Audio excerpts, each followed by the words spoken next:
If you're looking for a simple, easy to make cranberry sauce, well, this recipe's for you. Oh, it's crazy to think that just with a few simple ingredients you can amaze your family and friends. After you try this, you'll never buy store-bought cranberry sauce again. Hey everybody, it's Johnny Mac from the Sauce and Gravy channel. Welcome my friends. We are going to dive into a delicious and easy to make cranberry sauce. Buckle up, let's go! Time to get a little bit zesty. Let's grab that orange. We're going to get roughly about 1 teaspoon of orange zest. So if you have a zester, go ahead and start zesting away. If you don't have an orange zester, you can go ahead and you can use a potato peeler, or if you don't have that, you can go ahead and use just a knife. You don't want any of the white pith, you do want just the orange zest. So after you've zested it, go ahead, we're going to go ahead and squeeze it. So cut that bad boy in half and then start juicing away. We want this fresh orange juice for our delicious cranberry sauce. Okay, so now the prep work's over. Grab the big bad boys, the stars of the show, the cranberries. We're going to throw in 3 cups of cranberries, or roughly 350 grams, into a saucepan. We're also going to add a little bit of cranberry juice. Throw in 1 cup or 237 milliliters of cranberry juice. Go ahead and turn your burner up to medium heat. We're going to cook this over medium. We want to eventually bring this bad boy to a boil.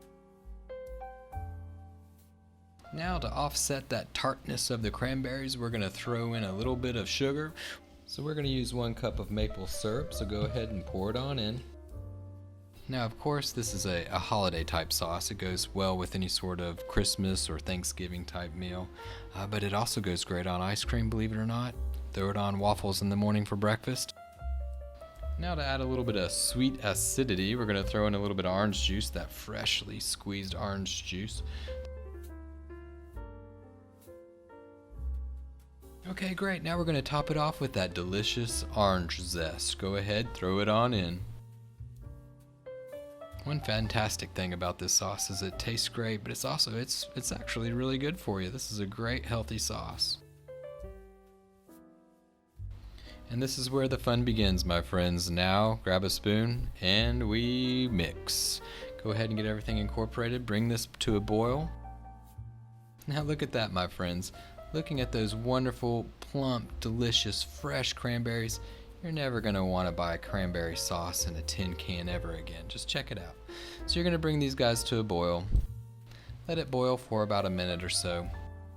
Then go ahead and reduce the heat to low to medium. You're going to want to simmer it for 10 minutes. So check it out, we're halfway through. You can see that a lot of the cranberries are starting to dissolve. They're starting to incorporate into the sauce. And it's been roughly about 10 minutes, and you can see that the majority of the cranberries have burst and released all of their wonderful flavors and juices into the sauce. There's still a few nice big chunks. You want to see those chunks, but that's pretty much what we're looking for. Okay, so now it's time to plate this bad boy. So grab a nice serving dish, one that you're going to use to put out on the table so that everybody can see how delicious and wonderful this sauce is.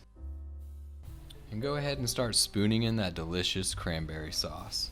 Now if your cranberry sauce is a little bit too thick, you can always add a little bit of water to it while you're cooking it, or some more cranberry juice. And if it's too thin, just reduce it down, cook it a little bit longer until it's more of a little bit thicker of a liquid.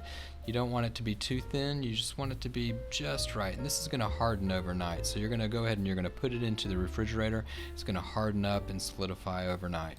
And that's it, a simple, easy, quick cranberry sauce. Well, thank you for watching the Sauce and Gravy channel. I hope you enjoyed the recipe. And if you like sauces and gravies, whether they be savory or sweet, go ahead and hit that subscribe button. There's more sauces and gravies to come. And remember to live, love, and make gravy.